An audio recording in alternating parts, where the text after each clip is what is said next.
Hi viewers, Assalamu alaikum. It is me, Saeed Wazir, mentor of CSS English Essay and Pressy. Today's topic is essay writing rules or differences between journalistic writing and academic or essay writing. You can also say that it's all about rules and regulations of formal versus informal language. The topic is important. Why it is important? Students, Takriban, approximately, I have checked more than 300 written essays of my students. When I was checking all those scripts, I have come across a lot of grammatical errors. In errors को मैंने एक catalogue की form में list किए और इसके बाद जो एफपीएससी रिकमेंडेड बुक्स हैं ऐसे से रिलेटेड या प्रेसी से रिलेटेड या क्रिएटिव राइटिंग से रिलेटेड इन बुक्स को कंसल्ट करके मैंने एक हैंडआउट तैयार की. This is a simple handout, and this comprises 25 salient features of essay writing.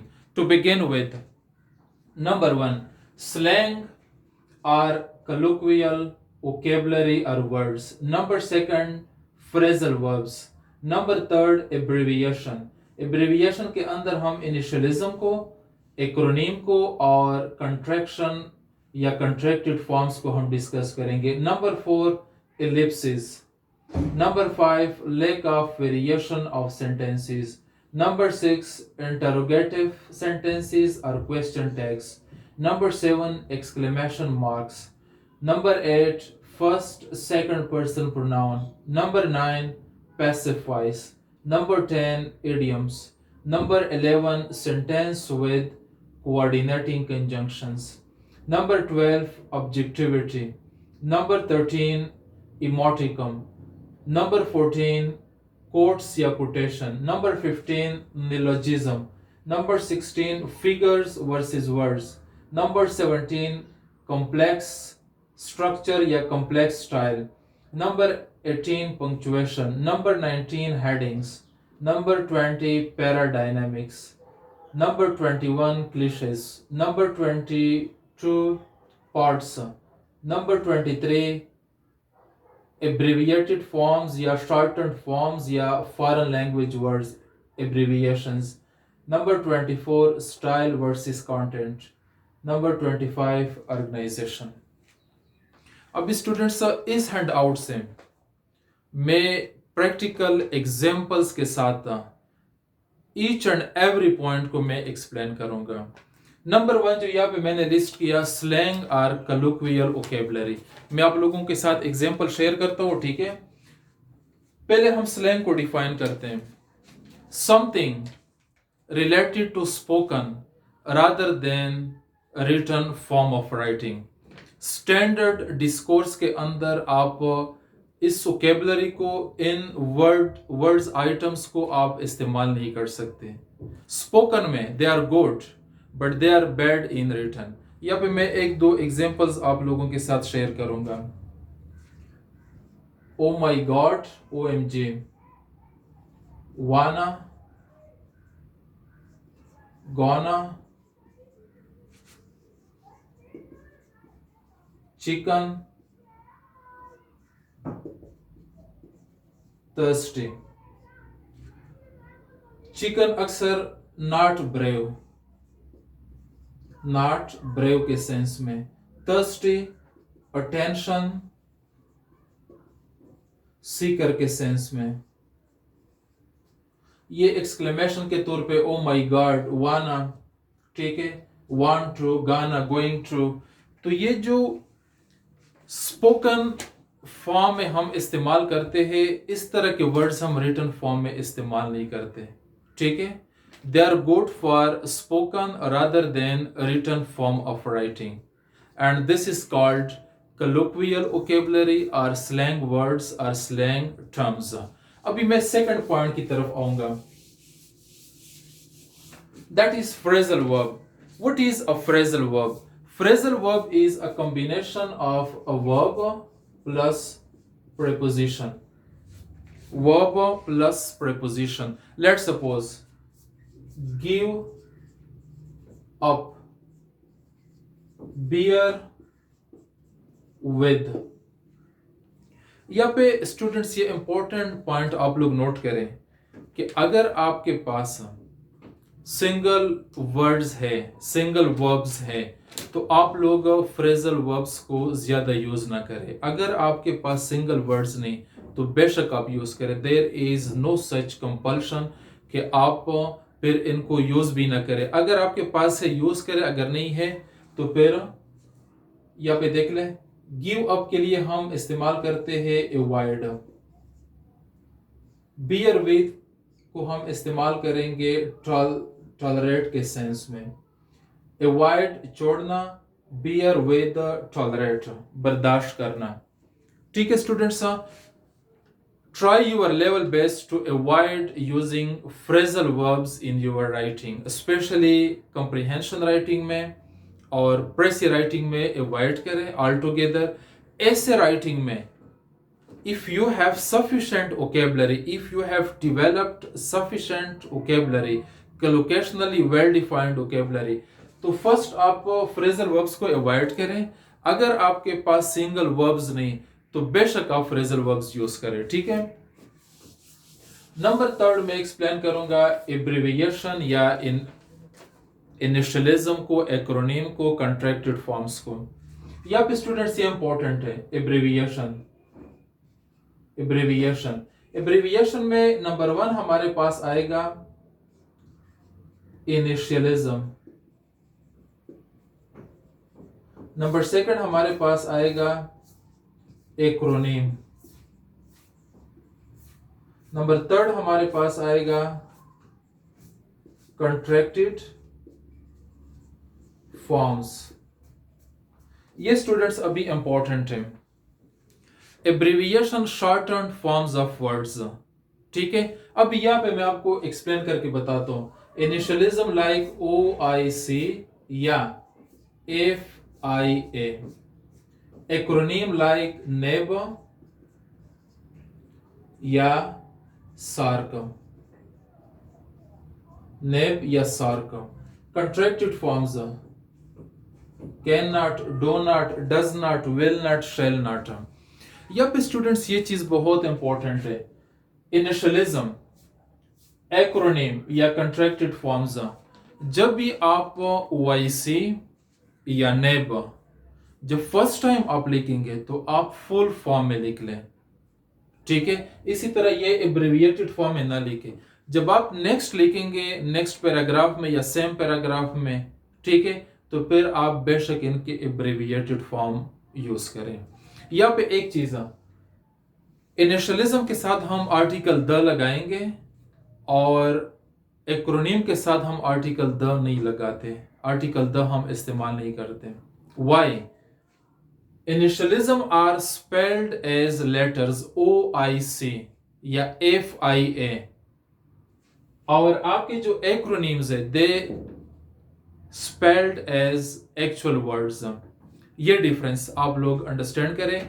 Initialism के साथ आर्टिकल द हम लगाते हैं और एक्रोनिम के साथ नहीं लगाते, लेकिन एक्रोनिम के साथ भी हम आर्टिकल द लगाते हैं। यहाँ पे देख लें, the neighbour report, the neighbour report, यहाँ पे हमने द नेब से पहले लगाया, लेकिन यहाँ पे नेब को हमने एडजेक्टिव के तौर पे इस्तेमाल किया। रिपोर्ट इज योर नाउन, और नाउन से पहले या नाउन के बाद जो भी वर्ड आ जाए और इसके मीनिंग में इजाफा करे, इसको क्वालिफाई करे, इसको हम एडजेक्टिव कहते हैं। यहाँ पे नेब को हमने नेब को एडजेक्टिव के तौर पे हमने इस्तेमाल की। ठीक है, एडजेक्टिव के तौर पे, और रिपोर्ट आपका नाउन है, इसलिए एक्रोनिम के साथ हम आर्टिकल द इस्तेमाल करेंगे। अच्छा, contracted forms, contracted forms all together आप अवॉइड करें।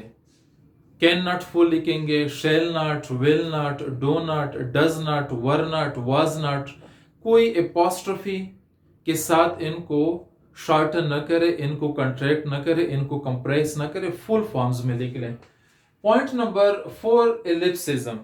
अक्सर हम किसी को कोट करते इसी तरह, वन सेंटेंस, सेकंड सेंटेंस, फिर 3 डॉट्स हम लगाते हैं, 3 डॉट्स हम, या आगे फिर इस तरह 3 डॉट्स हम कोट करते हैं, ठीक है, और चीजों को हम ओमिट करते हैं।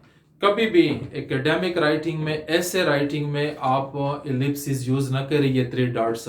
जिसको आप कोट करेंगे, आप कुरानिक इंजंक्शन लिखेंगे, आप कोटेशन लिखेंगे, आप प्रोवर्ब लिखेंगे, आप किसी पैसेज को, स्टांजा को आप लिखेंगे, फुल लिख लें। 3 डॉट्स का भी ये हम जर्नलिस्टिक राइटिंग में करते हैं, ये हम ऐसे राइटिंग में नहीं करते। Number 5, lack of variation of sentences। lack of variation of sentences। पहले स्टूडेंट्स आप 2-3 चीजों पे फोकस करें। Number 1, phrase. Number 2, class. Number 3, sentence. अगर सेंटेंस को हम स्ट्रक्चरली क्लासिफाई करें तो फिर सिंपल सेंटेंस,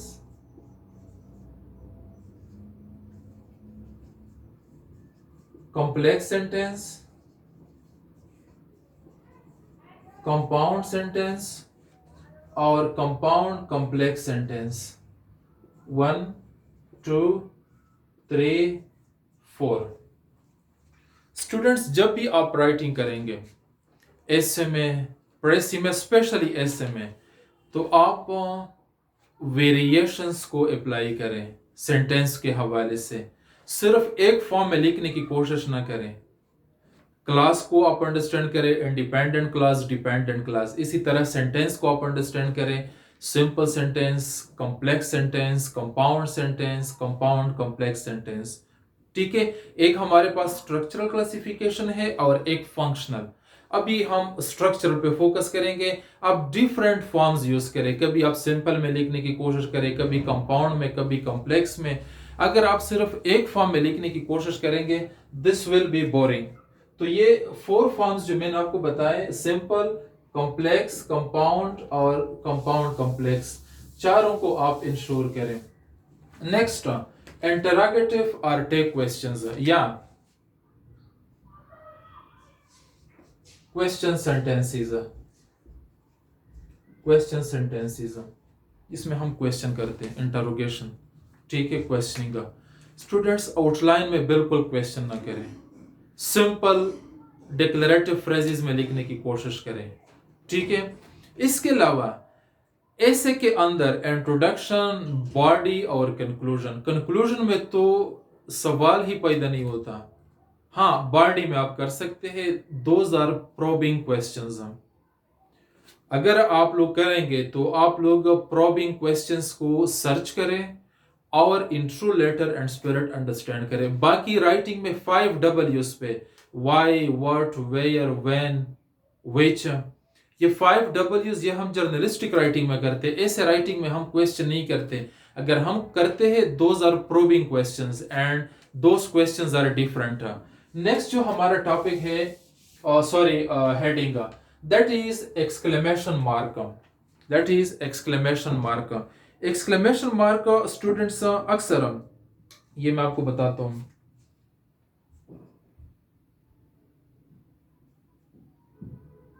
इन्वर्टेड कॉमर्स की फॉर्म में, ब्रैकेट की फॉर्म में, स्लैश की फॉर्म में, ठीक है।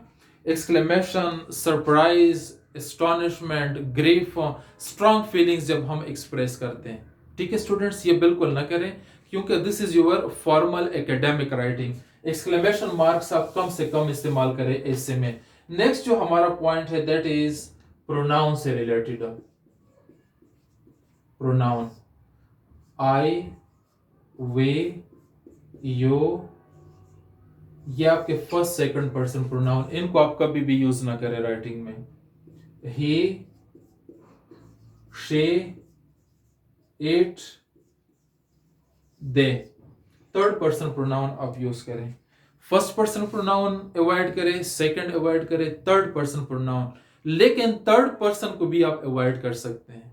आप एब्रप्ट लें, आप जनरल चीजों को फोकस करें, ठीक है, according to media, according to Dawn, according to this and that, the country, the state, ठीक है, the leaders, the politicians, the political parties. अक्सर स्टूडेंट्स लिखते हैं I, we, our beloved country, our nation, ठीक है।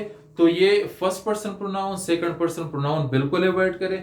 थर्ड आप यूज कर सकते हैं, लेकिन थर्ड को भी आप अवॉइड करें। अगर आप जनरली एब्रप्टली आप लिख सकते हैं। नेक्स्ट जो हमारा पॉइंट है दैट इज स्पेसिफाइज। हम क्या करेंगे, एक्टिव वॉइस में लिखने की कोशिश करेंगे। सब्जेक्ट, वर्ब, ऑब्जेक्ट, ये फॉर्मेट सबसे बेस्ट फॉर्मेट है। पैसिफाइस में हमारा जो सब्जेक्ट है वो बिल्कुल लास्ट पे चला जाता है, इसी वजह से हम पैसिफाइस में नहीं लिखते, हम लिखते हैं एक्टिव वॉइस में। ये फॉर्मेट स्टूडेंट्स आप लोग याद करें, सब्जेक्ट, वर्ब, ऑब्जेक्ट फॉर्मेट, ठीक है। नेक्स्ट जो हमारा पॉइंट है idiom. Why idioms should be avoided. यहाँ पे मैंने पॉइंट्स नोट किए थे। Precision, second, stops, understanding, number third, diverse cultures. Diverse cultures. Students, idioms, proverbs, wise sayings, they are related to particular cultures and one culture is different from another culture. अक्सर जब हम use करते हैं तो precisely हम use नहीं करते। Even जब मैं प्रेसी के पेपर्स चेक करता हूँ, ठीक है, तो majority of the students they use idioms in their literal construction. They do not apply their deeper understanding, their deeper meaning. तो स्टूडेंट्स, एक तो डाइवर्स कल्चर की वजह से English is a different culture. Second, stops understanding, अक्सर आप easily चीज़ों को पढ़ते, इडियम्स आ जाए, ठीक है, then you have to consult dictionary. इसके अलावा कल्चरल वेरिएशंस की वजह से। हाँ, वन थिंग इज इंपॉर्टेंट, अगर आप हर पैराग्राफ में 1, 2, 3 इडियम्स यूज करें, true, not more than true, it will create a positive impression. लेकिन अगर आप हर सेंटेंस के अंदर इडियम्स यूज करेंगे, this will create monotony and lack of understanding and sometimes, बल्कि most of the times, we misapply idioms. आप लोग exploring the world of English सही सदात में देख लें, an Achilles heel. Students use करते हैं कि energy crisis is Pakistan's अकेलीज heal. खुदा का खौफ करे, this is a very literal traditional construction या कन्वेंशनल यूसेज, ठीक है। आप पहले एसेंस को अंडरस्टैंड करें, फिर इसके बाद अप्लाई करें। नेक्स्ट जो हमारा पॉइंट है that is sentence with coordinating conjunctions. Sentence with coordinating conjunctions, यहाँ पे स्टूडेंट्स ये पॉइंट बहुत इंपॉर्टेंट है। कोऑर्डिनेटिंग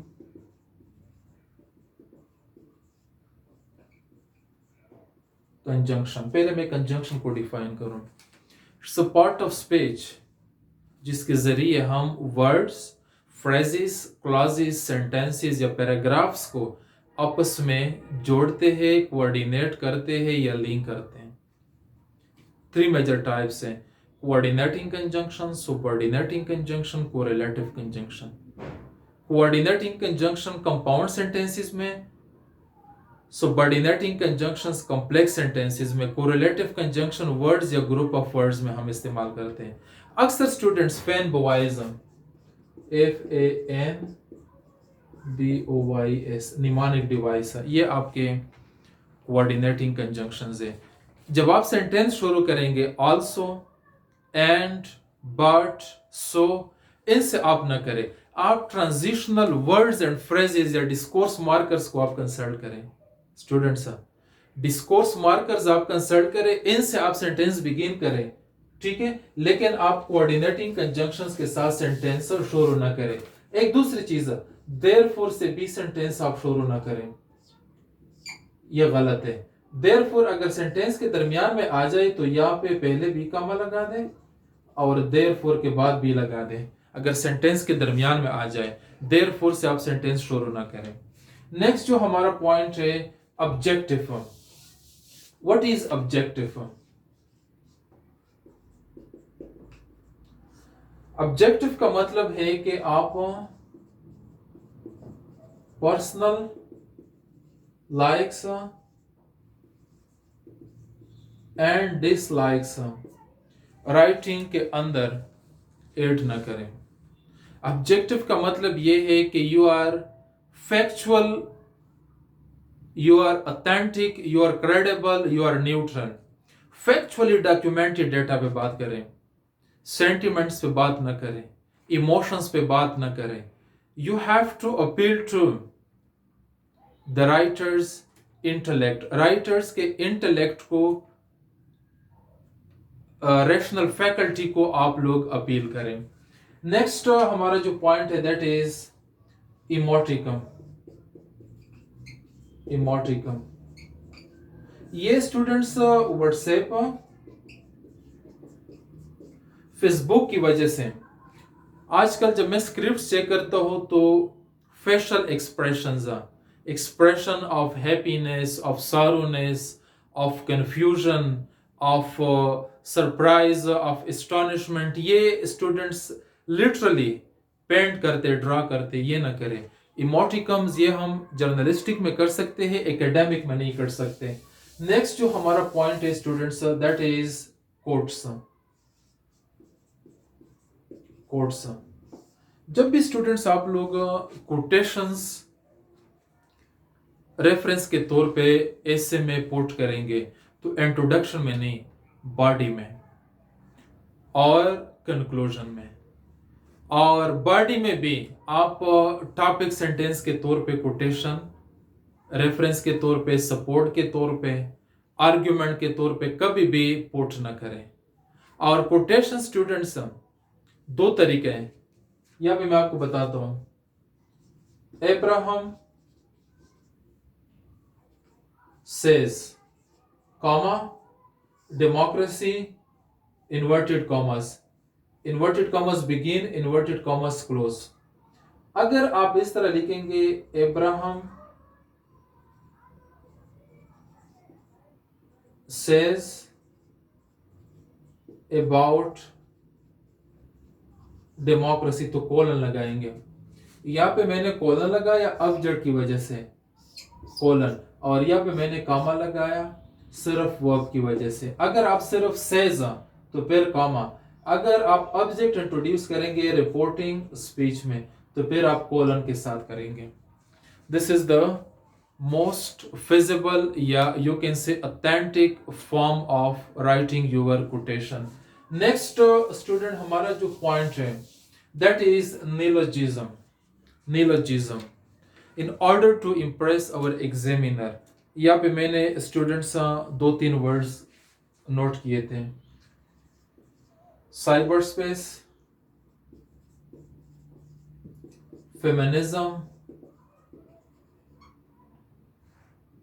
बनाना रिपब्लिक। इसी तरह की न्यू वोकेबलरी, या हम न्यू वर्ड्स इंट्रोड्यूस करें या प्रीवियस वर्ड्स को हम एक न्यू मीनिंग अटैच करें इनके साथ, इसको कहते हैं निलोजिज्म। तो ये अवॉइड करें अगर जरूरत नहीं। कभी कभी स्टूडेंट्स एग्जामिनर को इंप्रेस करने के लिए इस तरह के वर्ड्स इस्तेमाल करते हैं, ठीक है, तो आप लोग इस तरह के वर्ड्स यूज ना करें। नेक्स्ट जो हमारा पॉइंट है students, figure and words. Figures and words, ये मैं आपको आसान बताता हूं। 1 से लेके 9 तक आप वर्ड्स में लिख लें, लाइक 1 2 3। 10 जब 2 डिजिट्स आ जाए तो फिर नंबर में लिख ले, 10 11 12 13 इसी तरह एंड सो ऑन। लेकिन अगर आप सेंटेंस शुरू करेंगे तो फिर आप 10 इस तरह नहीं लिखेंगे, फिर आप 10 इस तरह लिखेंगे, 10 students, 20 people were arrested, 20 people were arrested। यहाँ पे अगर आप सेंटेंस 20 से शुरू करेंगे तो ये आप गलत कर रहे हैं। ठीक है स्टूडेंट्स, नेक्स्ट जो हमारा पॉइंट है दैट इज कॉम्प्लेक्स। कॉम्प्लेक्स का क्या मतलब है स्टूडेंट्स कि writing, academic writing is complex. ये मैं आपको एक्सप्लेन करके बताता हूँ। कॉम्प्लेक्स का मतलब ये है कि आप एडजेक्टिव्स प्लस नाउन ज्यादा इस्तेमाल करें और वर्ब्स प्लस एडवर्ब्स आप ज्यादा इस्तेमाल ना करें। इसके अलावा आप सिंपल सेंटेंस में जिसमें हमारा आएगा सब्जेक्ट वर्ब ऑब्जेक्ट, इसको आगे आप कॉम्प्लीमेंट के जरिए, मॉडिफायर्स के जरिए आप लेंथन करें। ठीक है, लेकिन इतना भी नहीं कि आप उधर ग्रामेटिकल या सेमेंटिक से रिलेटेड आप एरर्स कमिट करें। नेक्स्ट जो हमारा पॉइंट है स्टूडेंट्स दैट इज पंक्चुएशन।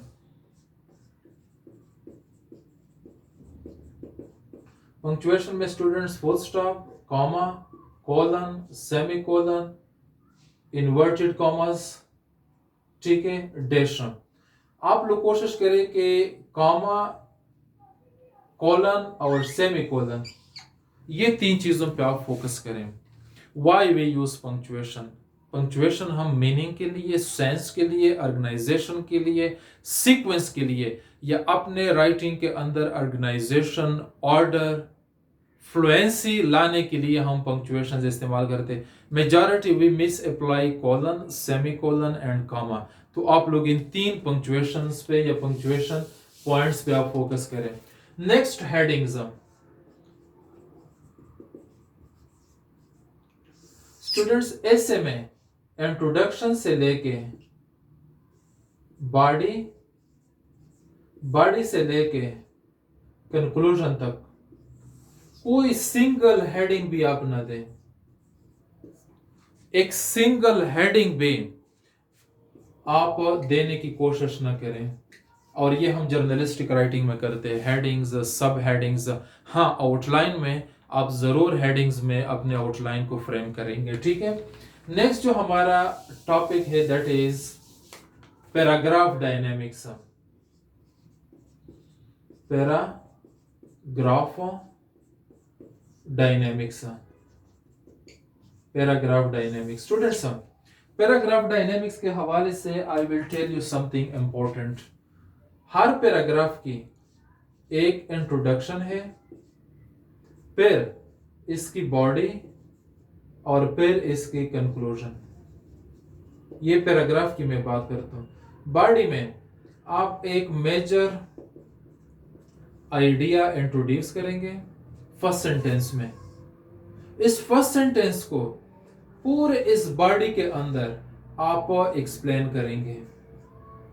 यहाँ पे आप facts and figures, quotations, description, definitions, comparison, contrast, cause, effect, ठीक है, इसके अलावा जो भी सपोर्ट से रिलेटेड आपके टेक्निक से आप अपने पॉइंट को सपोर्ट करें। और फिर स्टूडेंट्स हर पैराग्राफ को आप कंक्लूड भी करेंगे लास्ट सेंटेंस में। और जब आप नेक्स्ट पैराग्राफ की तरफ जाएंगे तो यहाँ पे आप लिंक भी क्रिएट करेंगे।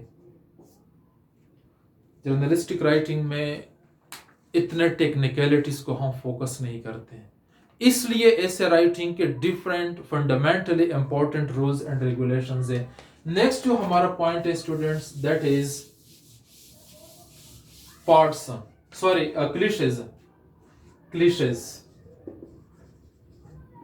क्लिशेज यहाँ पे मैंने लिस्ट किए थे। It's an open secret we all know, in terms of needless to say, in conclusion it goes without saying। एक तो ये इस्तेमाल ना करें to sum up, in the conclusion, conclusion. It's an open secret. It's an open secret. He is one of the best. One of the best. Last but not least. Why we have to avoid them? We have to avoid them because they are used in day to day life. ठीक है, तो ये क्लिशेस हम avoid करेंगे. Next जो हमारा point है that is parts. ऐसे के पार्ट से यहाँ पे देख ले, एंट्रो से आप शुरू करेंगे, बॉडी और फिर कंक्लूजन. ये स्टूडेंट्स देख ले, यहाँ पे तीसरी स्टेटमेंट, आपका जो तीसरी स्टेटमेंट था इंट्रोडक्शन में, ये पूरे ऐसे को गाइड करेगा यहाँ तक, और पूरे ऐसे की बॉडी कंक्लूजन से लेके इंट्रोडक्शन तक वो आपके थीसिस को सपोर्ट करेगी. हर पैराग्राफ में आप एक आइडिया इंट्रोड्यूस करेंगे जो आपके थीसिस को डायरेक्टली सपोर्ट करेगा. तो ये स्टूडेंट्स यहाँ पे हम एक ऑर्डर के साथ, एक सीक्वेंस के साथ हम आएंगे. 3 पार्ट्स. जर्नलिस्टिक राइटिंग में ये चीज इंपॉर्टेंट नहीं, सब इंफॉर्मेशन आपको इंट्रोडक्शन में दिए जाते हैं, कभी कभी बुलेट पॉइंट्स में, कभी कभी आपको हेडिंग्स में, इसके अलावा कभी कभी कंक्लूड भी नहीं करते. नेक्स्ट जो हमारा पॉइंट है स्टूडेंट्स दैट इज एग्जाम्पलिग्रेशिया एटसेट्रा. इसके लिए हम लगाते हैं फॉर एग्जाम्पल, और इसके लिए हम लगाते हैं to name just a few, या एंड मैनी मोर. ये जो लैटिन फ्रेंच लैंग्वेज से हमने एब्रिविएटेड वर्ड्स डिराइव किए या हमने बारो किए, इनके आप फुल फॉर्म्स इंग्लिश में लिख लें. नेक्स्ट जो हमारा पॉइंट है students that is style and content. Style is your language और content is your knowledge. Content is your knowledge. ऐसे या प्रेसी के पेपर में या कॉम्प्रिहेंशन, दोनों चीजों को देखा जाता है कि आप किस तरह लिखते हैं, how you right and what you right. तो दोनों स्टूडेंट्स इंपॉर्टेंट है. स्टाइल को भी आप इंप्रूव करें, लैंग्वेज को, और नॉलेज कंटेंट्स को भी आप इंप्रूव करें. नेक्स्ट जो हमारा टॉपिक है ऑर्गेनाइजेशन. ऑर्गेनाइजेशन स्टूडेंट्स, ये इंट्रोडक्शन से आपने टॉपिक को शुरू किया कंक्लूजन तक. ठीक है, आप आउटलाइन को फॉलो करेंगे. आउटलाइन को इंट्रोडक्शन में आप एक रिफ्लेक्शन देंगे पूरे ऐसे का. बॉडी के हर पैराग्राफ में आप एक मेजर आइडिया पे बात करेंगे. ठीक है, आप इसी तरह आएंगे बॉडी को डिवेलप करते करते कंक्लूजन तक. यहाँ पे आप क्रोनोलॉजिकल ऑर्डर को फॉलो करेंगे, यहाँ पे आप सीक्वेंस को फॉलो करेंगे, यहाँ पे आप आउटलाइन को फॉलो करेंगे, यहाँ पे पैराग्राफ के डायनेमिक्स के, पैराग्राफ में टॉपिक सेंटेंस है, फिर आप किस तरह डिवेलप करेंगे पैराग्राफ को, किस तरह कंक्लूड करेंगे, किस तरह लिंक करेंगे, ये सब चीजें आपकी ऑर्गेनाइजेशन में आती हैं. स्टूडेंट्स अगेन आज का जो टॉपिक था that was differences between academic writing means essay writing and journalistic writing, or major differences between journalistic writing and essay writing. Yeah, formal and informal language. Formal and informal language.